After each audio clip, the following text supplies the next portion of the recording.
दोस्तों, क्या आपने कभी किसी की मदद की और आपको बाद में लगा हो कि वह मदद शायद गलती थी?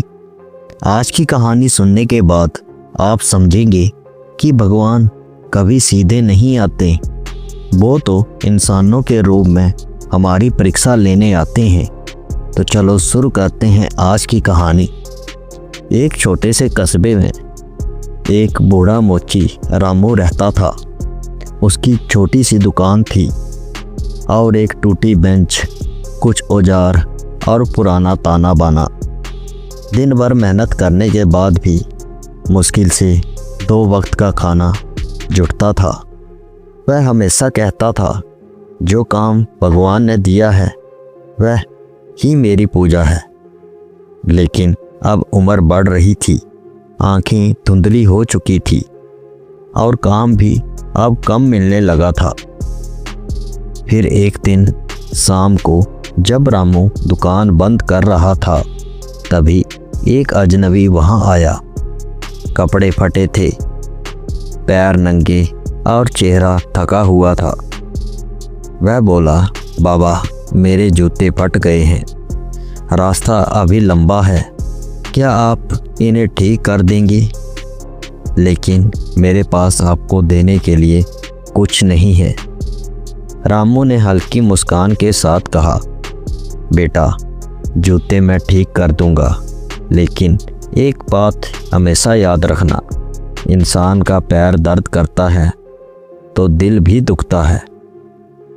उसने रात भर मेहनत करके जूते ठीक कर दिए और सुबह उस अजनबी को थमा दिए। वह बोला, धन्यवाद बाबा, और फिर वहां से चला गया। रामू के पास उस दिन एक भी पैसा नहीं आया, पर दिल में एक अजीब सी शांति थी। फिर रात हुई और तेज बारिश आई। छोटा सा घर भी टपकने लगा। रामू और उसकी बूढ़ी पत्नी गीता अंधेरे में बैठे थे।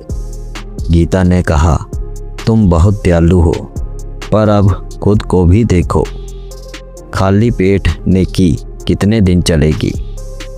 रामू बोला, अगर भगवान चाहता है तो कल जरूर अच्छा होगा।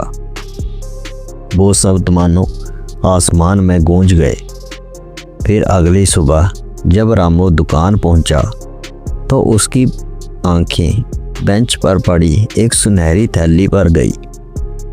उसने थैली खोली तो थैली में कुछ चमकते हुए सिक्के और एक पर्ची थी। पर्ची पर लिखा था, जो बिना मांगे देता है उसे भगवान बिना बताए देता है। कल रात तुम्हारे जूते पहनकर मैंने यात्रा की, तुम्हारा भगवान। रामू की आंखें भर आई। वह थैली लेकर घर पहुंचा और पत्नी से कहा, देखो, भगवान भी अब ग्राहक बनकर आने लगे हैं। रामू ने उन सिक्कों से अपने घर की छत ठीक करवाई और बाकी पैसों से हर रविवार गरीब बच्चों को जूते बांटने लगा। गांव के लोग कहते हैं, रामू मोची के यहाँ भगवान अब भी जूते बनवाने आते हैं और उसकी दुकान के बाहर आज भी एक तख्ती लगती है जिस पर लिखा है, पैर के लिए जूते और आत्मा के लिए नेकी, दोनों मुफ्त में मिलते हैं। तो देखा दोस्तों, कभी कभी भगवान हमारी मेहनत को नहीं, हमारे दिल की सच्चाई को तौलते हैं।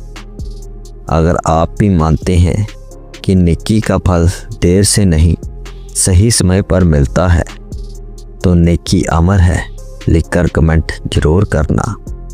और ऐसी ही दिल को छू लेने वाली कहानियों के लिए इस चैनल को भी सब्सक्राइब जरूर करना। आपका समय शुभ रहे।